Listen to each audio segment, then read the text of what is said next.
Bismillahirrahmanirrahim. Assalamu alaikum साथियों. I am Mrs. Anila Imran and you are watching UV Educational Center. UV Educational Center में आज question है art of characterisation. ये question है Twilight इन दिल्ली से और इसकी हमारे पास से फरमाइश करने वाले हैं हमारे फ्रेंड्स हैं जिन्होंने कहा कि भाई हमें दिल्ली की शाम के ये क्वेश्चन जो रहते हैं वो करवा दे. बाकी क्वेश्चंस हमारे आपको प्लेलिस्ट में मिलेंगे. प्लेलिस्ट में हम बेशतर क्वेश्चंस डन कर चुके हैं और आज मैं ये आर्ट ऑफ करेक्टराइजेशन को करना चाहती हूँ और अगर हुआ तो मैं इसे एक पार्ट में डन कर दूंगी, नहीं तो 2 पार्ट्स में भी आप ये पार्ट 1 और पार्ट 2 में भी देख सकते हैं. ज़्यादा बातें नहीं करूँगी क्योंकि करेक्टर्स के साथ साथ बातें करने लगे तो फिर हमारा टाइम वेस्ट हो जाएगा. अहमद अली हमारे राइटर हैं. Characters have a symbolic pattern. उनके जो करेक्टर हैं वो एक अलामती नमूने के तौर पर पेश किए गए हैं. पैटर्न होता है नमूना इन ट्विलाइट दिल्ली में. डिस्कस करें. अगला क्वेश्चन है Ahmed Ali portrayed the city of Delhi. Portrayed क्या किया उन्होंने जनाब, हमारे सामने तस्वीर कशी पेश कर दी है दिल्ली के शहर की और उसके इट्स पीपल और उसके लोगों की. ये भी आपका क्वेश्चन आर्ट ऑफ करेक्टराइजेशन ही बनता है. और आर्ट ऑफ करेक्टराइजेशन तो किरदार कशी का फन होता है कि आखिर राइटर ने किरदार को पेश कैसे किया है. राइटर किस तरह से चाहता है कि किरदार के हदोहाल, उसके काम, उसका रहन सहन, उसकी बातचीत हमारे सामने आए और हम किरदार को पहचान जाए. The art of characterization plays an a vital role in the success of any piece of writing. कोई भी आप राइटिंग निकाले, बड़ी जबरदस्त लाइन है किसी भी आर्ट ऑफ करेक्टराइजेशन के क्वेश्चन में सेट हो जाती है. वाइटल होता है यानी अशद ज़रूरी है, बहुत अहम किरदार अदा करती है.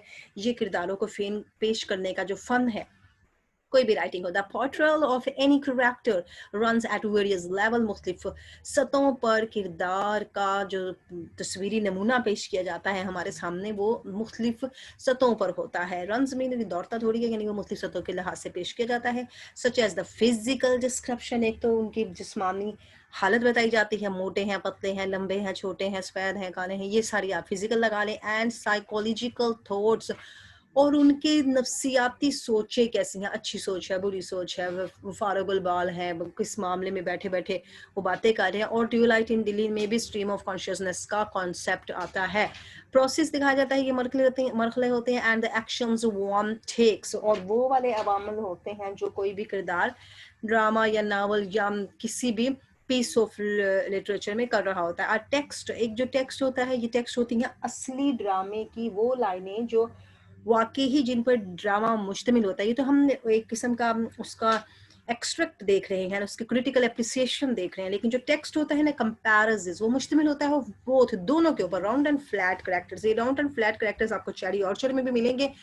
राउंड करेक्टर्स वो हैं जो घूमते हैं, इट्स मीन कि वो कॉम्प्लिकेटेड होते हैं और वक्त के साथ साथ बदल जाते हैं. बस आप राउंड से समझ लें कि वो चेंजेबल है.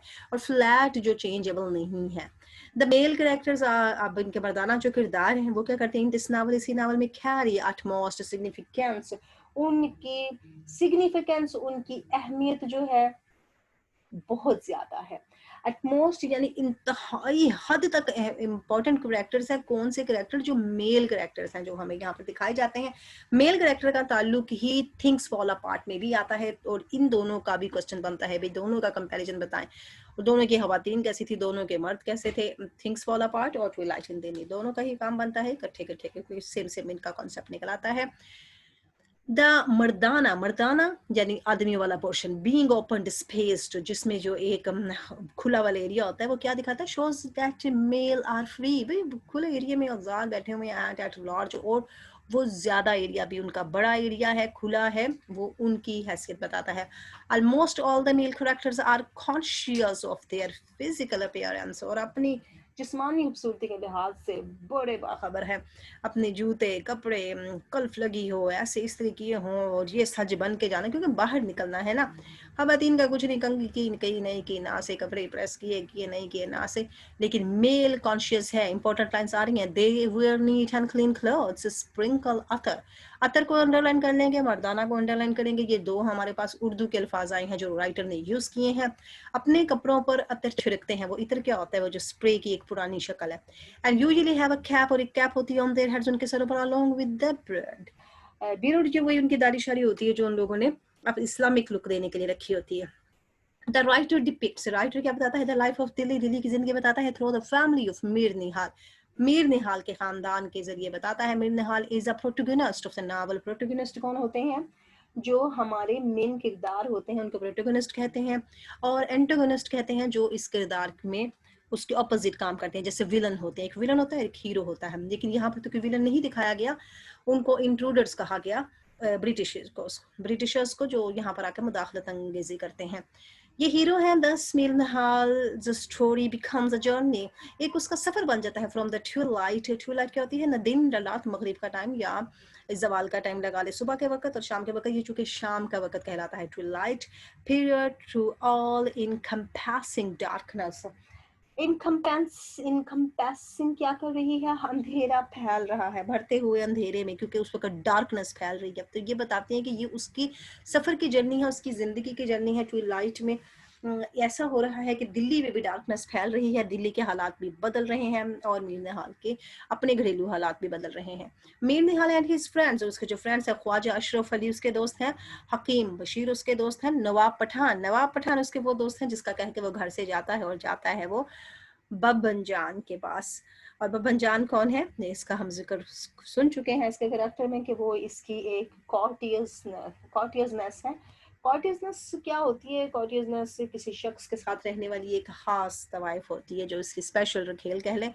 ये नवाब पठान का नाम लेके वो वहां जाता है। Spend most of their time in either pigeons flying और विजिटिंग कॉर्टियसनेस। ये आ गया लफ्ज हमारा कॉर्टियसनेस। बाय और by indulging in infertile experiment in alchemy. Alchemy क्या होता है? अल्केमी को भी देख लेते हैं। ये है एक मेकिंग गोल्ड की तरकीब। भाई ये सारे बैठे रहते हैं, फारग अलबाज हैं, फारग औकात हैं, फारिग साहब हैं, ये सब, ये नवाब पठान और हकीम बशीर और ख्वाजा अशरफ, नाम याद रखने हैं आपने। ये बहुत ज़्यादातर वक्त गुजारते हैं कबूतरों के उड़ाने में या विजिटिंग करते हैं किनके पास? कॉर्टियसनेस, जो इन्होंने खास अपनी अपनी रखी हुई है स्पेशल तवाइफ है, उनके पास जाते हैं। और बाय इंडल्जिंग, और इसके साथ साथ ये मुलव्वस रहते हैं। किस में मुलव्वस रहते हैं? सोना बनाने के तजर्बात में। कशिश जी बैठे बैठाए कोई हम ऐसा करें कि हम सोना बना लें। द अफ्लुएंट क्लास को अंडरलाइन करेंगे, ये हमारा वर्ड आ गया है। Hardly do any substantial work in those days. Substantial क्या मतलब होते हैं जनाब? काफ़ी हद तक खास मिकदार में। ये जो अमीर क्लास है ना, उस ज़माने में कोई खास काम तो करती कोई नहीं थी, बस ये फारिगों वाले इनके मशगले थे, जो कोई पैसा वैसा नहीं दे सकते थे, लेकिन इन्हें जहनी सुकून देते थे। Mir Nihal character exemplifies the characteristics of his generation, उसकी नस्ल में जो किरदार किस किस्म के पाए जाते थे, मीर निहाल का किरदार उन्हीं की एग्जाम्पल है, उन्हीं की एग्जाम्पलीफाइज करता है, उन्हीं की मिसाल पेश करता है हमारे आगे। His gradual decline, Aahista Aahista उसका जवाल हो जाता है। हिज पैरालाइजेस, वो माजूर हो जाता है। एंड अ डेथ, और जो मौत होती है, लाइक स्टेट शोज क्या दिखाती है, क्या हालत दिखाती है? The collapse of Delhi, Delhi का कोलैप्स, दिल्ली का भी जवाल। कोलैप्स में जाते हैं कि किसी चीज का धर्म से नीचे गिर जाना, उसको कहते हैं कोलैप्स। अब गिरना, जवाल होना या दिल्ली का जवाल और इसका पैरालाइज, ये सिंबलाइज है। इसका डिक्लाइन होता है, दिल्ली का डिक्लाइन भी होता है। एंड इट्स रिच कल्चर, और उसका बहुत जो ज्यादा कल्चर था, बहुत भरपूर कल्चर था, वो भी डिक्लाइन का शिकार हो जाता है, क्योंकि मिक्सअप हो जाता है ना कल्चर। नई जो आती है नस्ल, वो आके अंग्रेजों के कल्चर पे चलने लग जाती है, इस तरह कल्चर जो है वो डिक्लाइन का शिकार हो जाता है।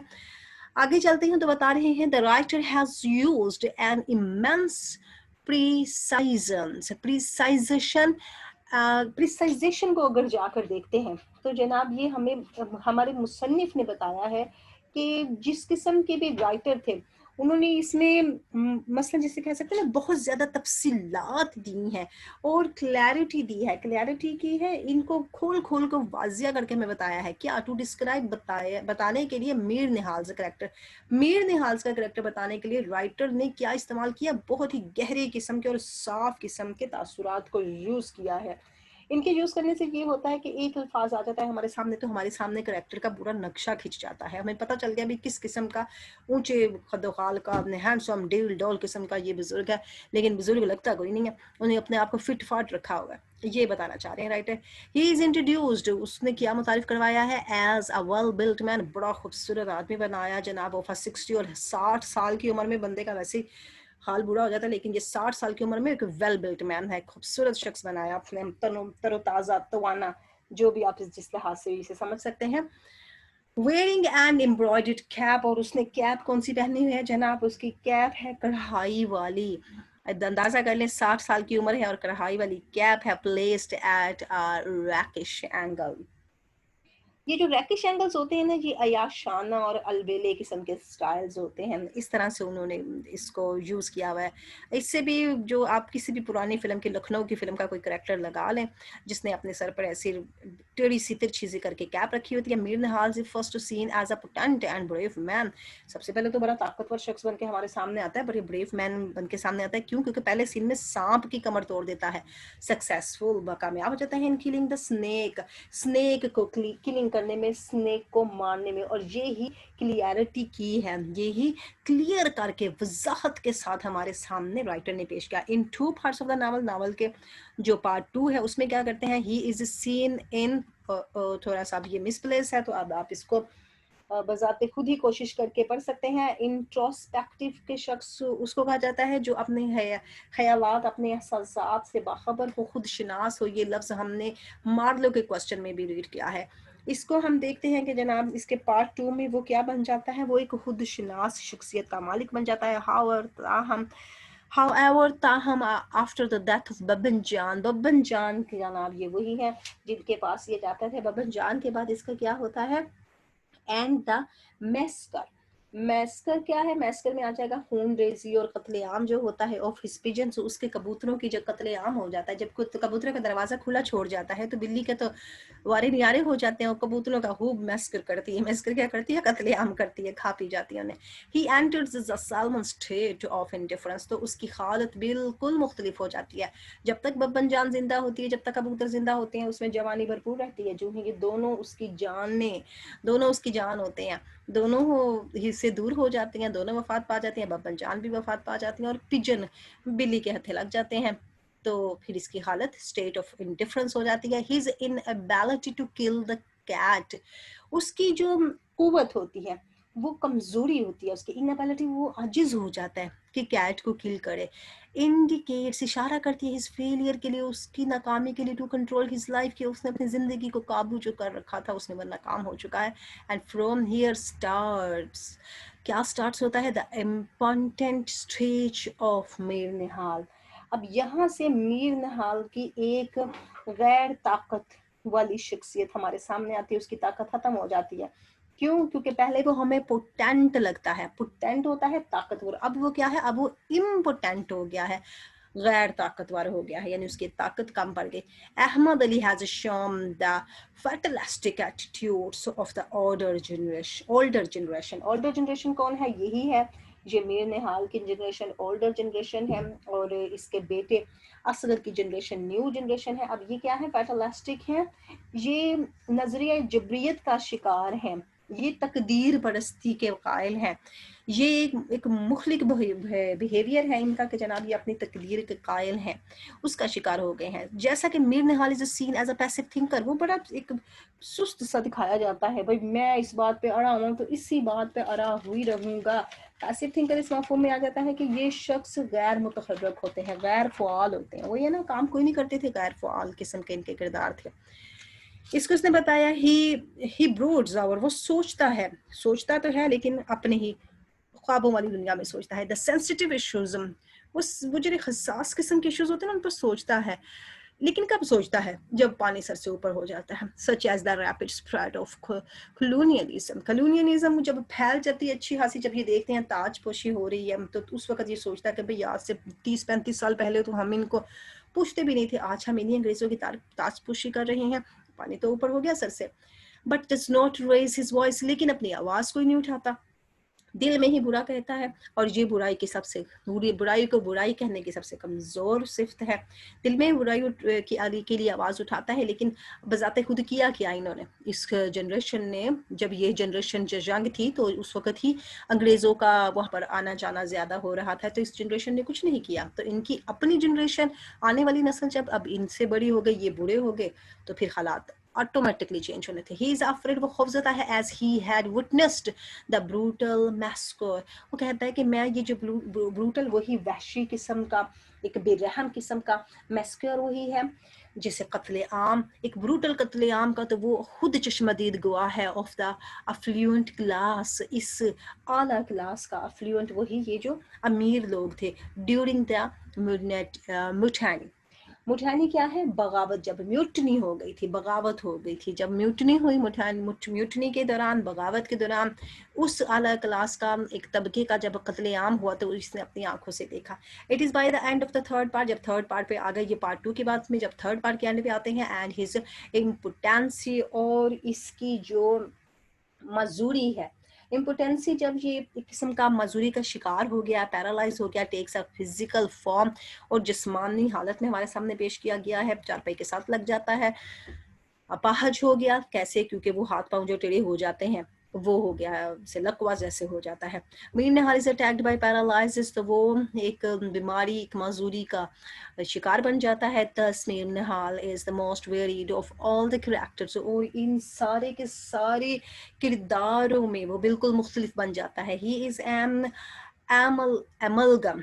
एमलगम क्या है जनाब? वो एक अमेजिश है, पारे और धात से बना हुआ एक अमेजिश होता है जिसको एमलगम कहते हैं। और ये किसका एमलगम है? ऑफ कैरेक्टरिस्टिक्स का, उन किरदारों का, पोसेस्ड, जो कि मालिक हैं by all the characters together, जिनके अंदर सारे किरदार इकट्ठे हो जाते हैं।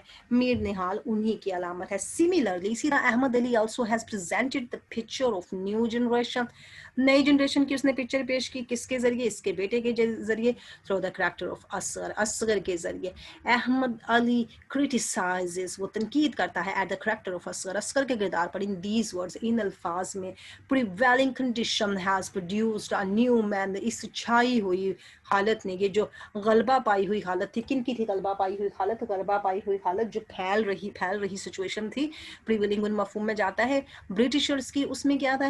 हमारे पास एक नया ही आदमी आ गया, whose life has neither depth nor expanse, उसकी जिंदगी, वो शख्स हमारे सामने आया है, ना तो उसकी ज़िंदगी किसी गहराई में मुलव्वस है, ना ही किसी फैलाव में मुलव्वस है, ना ही गहरी है, ना ही फैलाव में है, नॉर बैलेंस, नॉर यूनिफॉर्मिटी, ना ही उसमें कोई मतवाजन चीज़ पाई जाती है, ना ही उसमें कोई यकसानियत पाई जाती है। हु इज़ कल्चरली अ मंगोरल, और मंगोरल है जनाब ये कल्चरली, ये कौन है? ये दोगलापन का शिकार है। मंगोरल लफ्ज़ आपने याद रखना ही, ये असगर के किरदार का कीवर्ड है। वो दो किरदारों का, दो सकाफतों का शिकार है, ना ही उसमें तवाज़न है, ना ही उसमें यकसानियत है, ना ही उसमें गहराई है, ना ही उसमें फैलाव है। और ये शख्स कौन है? ये असगर है। एंड इन फैक्ट दर हकीकत हाइब्रिड वो मजमुआ है। अच्छा, हाइब्रिड दो केमिकलों से मिलके बनने वाली एक चीज़ होती है, इलेक्ट्रिकल और इलेक्ट्रॉनिक्स, इस तरह की चीज़ें होती हैं जो बिजली के बगैर और ना बिजली के बगैर बनती हैं। ये साइंसी वर्ड्स आ गए हैं। हाइब्रिड भी इसने इसके लिए यूज़ किया, मैंगोरल भी इसके लिए यूज़ किया, क्योंकि ये दो चीज़ों का मरकब है, ऑफ समवट कॉन्टेम्पिटेबल। कॉन्टेम्पिटेबल को अगर देख लें तो ये एक ऐसी चीज़ है जो काबिल मुलामत है, कॉन्टेम्पेबल है, इसकी मजम्मत होनी चाहिए थी। हुज फाइनेस्ट इमोशंस, जिसके बड़े ज़बरदस्त जज्बात हैं, आर डिवॉइड, जज्बात तो हैं लेकिन डिवॉइड है, क्या है? जज्बात खाली हैं, ऑफ ब्यूटी, खूबसूरती से, एंड डिग्निटी, और अजमत से खाली हैं। The qualities which spring from the traditions, रिवायात से जो खूबियाँ उसे मिली थी, जो क्वालिटीज उसे मिली थी, of that Hume harmonious culture, और वो क्या हो गई? वो इस हारमोनियस कल्चर में, इस हम आहंग कल्चर में मिक्स होके रह गई। दिस जनरेशन, ये नस्ल क्या कर रही है? स्पेशली असगर, खासतौर पर Asghar, becomes the representative of the new man, ये नए आदमियों का एक रिप्रेजेंटेटिव है। Thanks a lot for watching. Like, subscribe, and share our channel, and see the links which are appearing on the screen, and must watch the playlist of our channel, because you will find there all the parts in sequence in the playlist. Allah Hafiz.